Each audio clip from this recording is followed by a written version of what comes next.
hindi. Pero okay lang yon. Naiintindihan ko. Kung sa bagay, nag-check ako nung isang araw, parang 18 years old pa lang ako eh. Ngayon matanda na, okay lang yun. Anyway po, Sir Philip Salvador, nandito po sa harapan. Palakpakan po natin.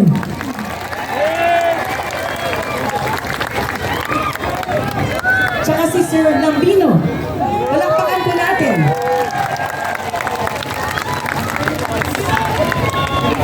Nung napalitaan ko po na si tatay po ay kinuha sa airport, napakasakit po, ang sakit-sakit. At lalo nang mas masakit pag nakikita ko po sa Facebook yung mga ibang kakilala ko na sinasabi nila na deserve niya. You deserve it, sabi. Deserve ba niya? Palagay ko nga hindi. Kasi siya lang ang presidente na nagmahal ng tunay sa Pilipino. Naniniwala ho ba kayo? Ngayon po, meron po akong isang awitin. Actually po, ito ay original po. Ay, meron pang isa idol ko nandito. Attorney Vic Rodriguez, palakpakan niyo po.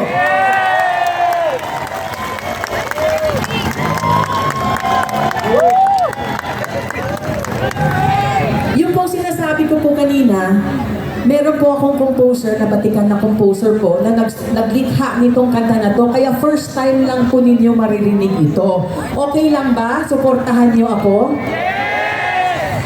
Kasi hindi nyo pa kasi naririnig, baka hindi nyo magustuhan, pero sana magustuhan ninyo. Dahil itong awitin na ito po ay para sa ating bayan at para sa pinakamamahal nating tatay, Digong. At kung pwede lang po, hihingi lang po ako ng pabor. Pwede ho bang patayin natin ang ilaw, itaas natin yung mga cellphone para yung liwanag ng cellphone natin makarating sa Netherlands at maramdaman ni tatay yung pagmamahal natin sa kanya. Ito na po yung awitin ko. Sana po'y magustuhan nyo. Salamat po. Ito po ay handog ng Reforma Pilipinas sa pamumuno ng pinakamagandang Vivian Velas. Vivian Velas, salamat po. Palakpakan po natin. Okay? Let's bring him home.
tatay. Maraming salamat, Ana Rivera. Mabuhay!